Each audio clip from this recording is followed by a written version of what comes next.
দেখুন, পশ্চিমবঙ্গে ভোট আসলেই বিজেপির নেতারা, বিশেষ করে কেন্দ্রীয় নেতারা পরিযায়ী পাখির মতো তারা পশ্চিমবঙ্গে আসে এবং নানা রকম কথা বলেন, এই উন্নয়ন করব, সেই উন্নয়ন করব, এখানে আসলে সেই করে দেবো, এবং তারা এই ধরনের কথাবার্তা বলেন।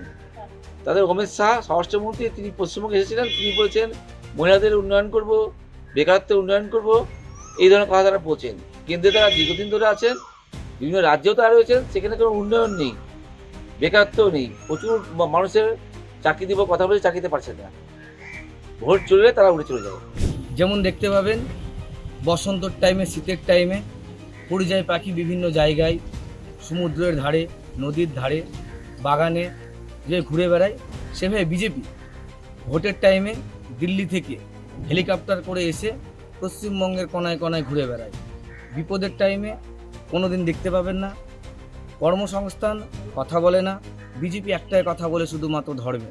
যে বিজেপি তাদের নেতাদের যে ডেলি প্যাসেঞ্জারি শুরু হয়েছে আমাদের বাংলাতে, যাদেরকে অন্য সময় দেখতে পাওয়া যায় না, ভোটের সময় তারা প্রত্যেকবার আসতে থাকে পরিযায়ী পাখির মতো, আসে ভোটের সময় আসে, তারপর আবার চলে যায়। তারা ভাবছে যে এই করে তারা হয়তো ইলেকশন জিততে পারবে। তারা সব রকমের সাম দাম দণ্ড ভেদ সব কিছু অ্যাপ্লাই করেছে তারা। কিছু পাখি রয়েছে, যেমন শীতকালে তারা নদীতে এসে বসে, সেই পরিযায়ী পাখির মতো বিজেপির লিডাররা কাতারে কাতারে বাংলা দখলের চেষ্টা চালিয়ে যাচ্ছে। ভোটের সময় তারাকে দেখতে পাওয়া যায়,